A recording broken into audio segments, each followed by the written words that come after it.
Hey everyone, it's Mia and today's video is going to be a what I eat in a day. So I haven't done one of these in so long. I don't think I've done a what I eat in a day in over a year, like an actual what I eat in a day video, but I always like show what I'm eating on my Instagram and YouTube videos anyway, sort of. I thought I'd just go a little bit more in detail and like show you what I'm eating during this time as well. So right now it's about 12:15. I've been up since 10. I haven't had anything yet. I've just got ready for the day and not really sure what else I've done actually. So now it's time to get something to eat, so I'm just gonna go downstairs, see what's going on. So if you like this video, make sure to give it a thumbs up and subscribe to my channel down below, and let's just get started. Also, my eating might be a bit like weird times today because I'm going out to do my grandma's shopping and drop it off at her house.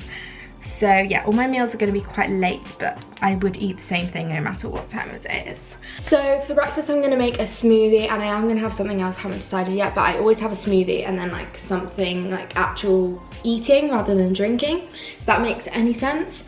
So I'm going to put in it frozen blueberries, frozen raspberries. Frozen fruit is such a good way to get fruit in if you're like not wanting to spend too much money, and if like you just won't eat fresh fruit all at once, like it can go off quickly. So I'd really recommend always having these in your freezer. You can get like any type of fruit frozen, but these are my favorites. And then I'm gonna put one banana. Ideally this would be more ripe, but we don't have one that's more ripe, so this is better than nothing. And then I'm going to put a tablespoon of flaxseed / linseed. It's the same thing really. This is just from Aldi. It's so cheap, really good for you, like loads of vitamins in it. And then I am putting 1 tablespoon of chia seeds as well. These are from Amazon. I think it was £5 for this huge packet. I know that you can also get them from Aldi.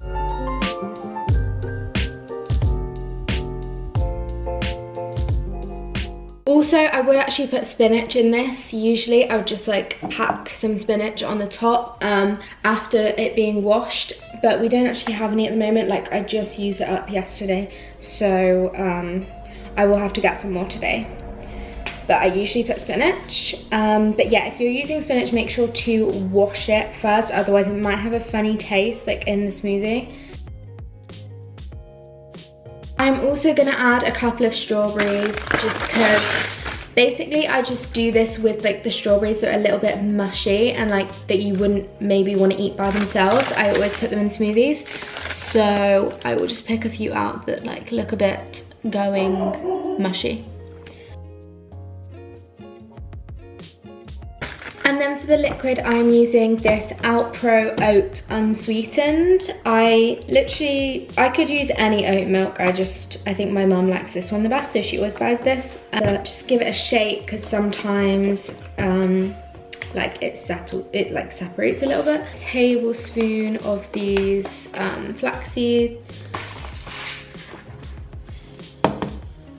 If you wanted, you could also add like protein powder to this or something like that, but I am not a very active person currently. Like I am not doing workouts and stuff, and I'm not trying to build muscle, and I'm not trying to do anything really. So I don't eat a lot of protein. I just eat the amount, like pretty much the amount that I need for my body to just like do normal things. Like I don't try and get loads in just because I don't train or anything, so there's not really any point.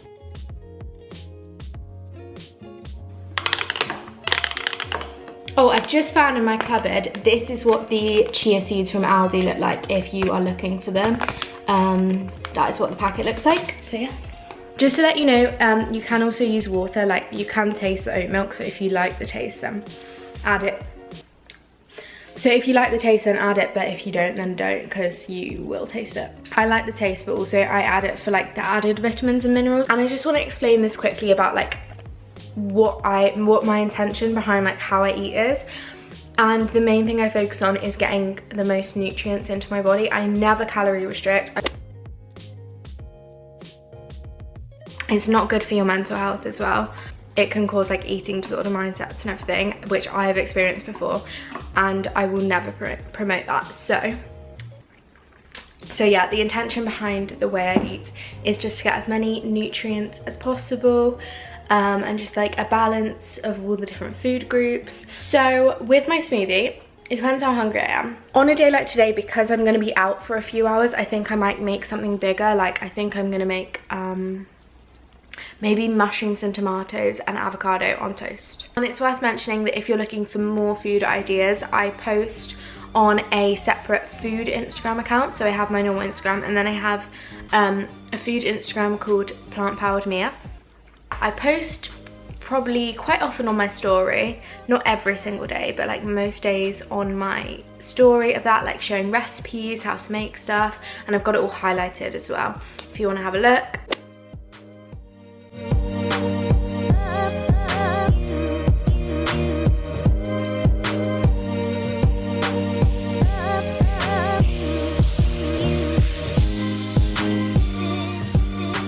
So what I do to cook these is heat up a little bit of olive oil, so literally just like a tablespoon or something, I don't measure it, and then I put a clove of garlic, and I don't actually chop this up, I just put it in whole so that you get the flavour, but then you can take it out at the end, because then it's like not causing garlic breath to like actually eat the garlic.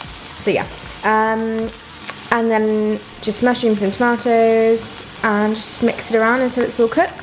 Sourdough bread, well toasted, and then mushrooms, tomatoes, and just butter on the bread. And I'm gonna add a little bit of salt and pepper, and then I got my smoothie. So I'm gonna make some lunch now. I just have a pan of boiling water, and I'm gonna put some sweet potato on. So I'm gonna boil this, and then I think we've got some leftover salad in the fridge. I'm also cooking some vegan pulled pork. This is just the Linda McCartney one. It looks like this. Would highly recommend. They've got, this brand has pulled pork, pulled duck, and pulled chicken, all looking like this, but like slightly different flavors. And all the non-vegan people in my family eat this and say it's amazing, so I know that everyone will like this. And then with the sweet potato and vegan pulled pork, I'm having this little salad. So it's got quinoa, spiralized courgette, tomatoes, almonds, and parsley, and then just a bit of olive oil dressing, I think. So yeah, this was just from the other day, so I'm gonna use some of it up and have it with the potato and the pulled pork. So super yummy. This is what it's looking like.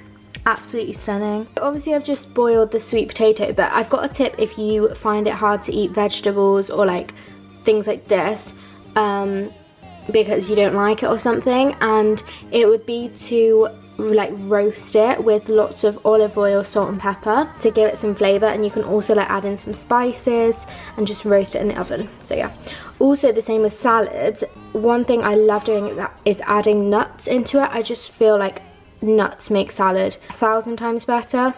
So this has crushed almonds in it, I don't know if you can see. So it's dinner time. I'm making lasagna, which I've actually never made myself before, but I wouldn't say I eat it often, but it's not like a rare thing. Like, I do love lasagna. So there's loads of different variations of vegan lasagna, but to be honest, the one I usually have is more like vegetable based. So it has like layers of courgette, peppers, aubergine, and then like a cashew sauce as the cream cheese, not cream cheese, but as the cheese sauce. But because I'm cooking for my whole family and I've got 2 little sisters aged 4 and 8, I just don't think they're gonna eat layers of vegetables, to be honest, even though I love it. So I'm making like a, almost like a bolognese sauce, like a meat substitute kind of. Not meat substitute, what I'm doing is mushrooms, so really finely chopped mushrooms, which is often referred to as mushroom mince, and then also green lentils. So I'm going to do a mixture of mushrooms and lentils as the base. So these are the ingredients I'm using. So this half is for the actual like meat sauce. So, sorry, the kettle is boiling, it's being loud. So yeah, I'm not going to use all of these mushrooms, probably just like 1/3 of a pack of these and these. So yeah, salt and pepper, 2 cans of tomatoes, olive oil, green lentils, oregano is the main spice in this one, garlic, tomato paste, no, tomato puree, 2 carrots, 1 large onion, and some Marmite. Oh, and also soy sauce. I usually put 1 teaspoon of Marmite and 1 teaspoon of soy sauce, and that creates like a really rich flavour. And then this is for the creamy sauce that's going to be, obviously like lasagna has that creamy sauce between the layers as well.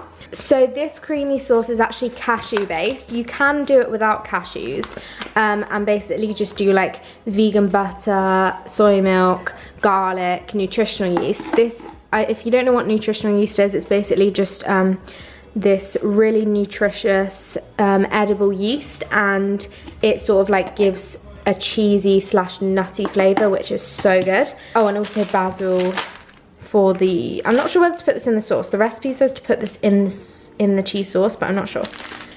But yeah, the reason I'm doing cashew based is because this just gives like a really creamy sauce without it being like overpoweringly cheesy, which I'm not a huge fan of. Like I wouldn't want to eat a sauce that's got like vegan cheese in it or anything. I forgot to mention the recipe I'm using is from Rachel Ammer's vegan cookbook. I can't remember the exact name of the cookbook. I think it might be like Rachel Ammer's Vegan Eats or something, but she has a YouTube channel and I'd 100% recommend you go check it out. I will leave it in the description down below. But yeah, I have her cookbook and I love it. Like it just has the most amazing recipes and a really good mix of like actual whole foods, like healthy vegetable based stuff and unhealthy stuff as well, which I just think that's the best when cookbooks have a mix. Anyway, let us get started. Okay, first steps, we have I've got a pan on the heat with olive oil, just like a little drizzle like that, and then I have chopped 1 onion and 2 carrots, and this would have been way easier in the food processor. Like you can literally just put everything in the food processor, but I don't want to wash up the food processor, so I just chopped it really finely. I'm soaking the cashews in boiling water, and this basically just softens them up so that they'll blend nicely into a sauce. This is what it's looking like. I've just added about 150 grams of mushrooms. I can't remember the exact amount, I didn't actually measure, but I think it's about half a pack of mushrooms. So yeah, that's just frying now. I've added salt and pepper. I need to add the rest of the seasonings as well though.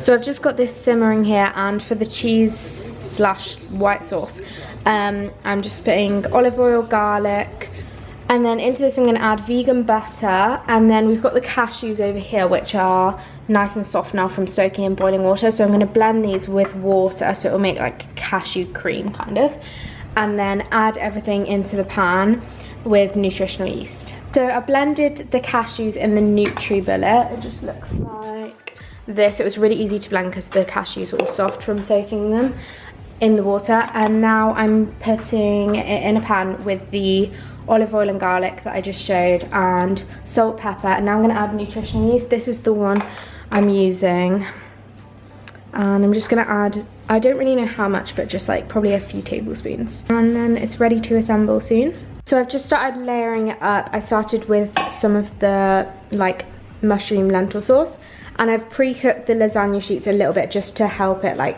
cook quicker in the oven because I don't want it to take ages. So I just boil these in water, and yeah, I'm just gonna layer up the white sauce and the sheets and the other sauce. I just put basil on like each portion, if you know what I mean. So yeah, I actually didn't make enough. Like ideally I'd want it to be like full up to the top, but I'll just know that for next time.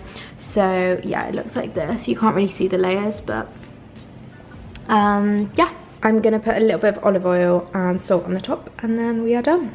Okay, this is what it's looking like. I actually think it looks so nice. Like the layers are coming apart a little bit, but I feel like that happens with all lasagna. Okay, so it's a bit later on now. I thought I'd just film a little outro, but to conclude, the lasagna was so nice. Like, I thoroughly enjoyed, and everyone in my family loved it. Even my brother, who's really fussy about vegan food, but he said like he wouldn't know the difference between a normal lasagna and that one, so success. The only thing is it like did take quite a long time to make, especially because I'd never made it before, and it was a bit like fiddly, so I don't know if I would make it again very often, probably just for like a special occasion or something. rather than just on a normal night. It does take a while, so, but it was definitely worth making. Like, I'm so glad I made it so that I know how to now and like how long it would take and everything. So I'm gonna end this video here. Thanks so much for watching. If you like this video, make sure to give it a thumbs up and subscribe to my channel down below. Don't forget to check out my food account if you want to see what I eat like day to day, because I usually post on there quite a few times a week, so you can see what I'm eating. And yeah, that's it really. I'll see you guys in my next video. Bye.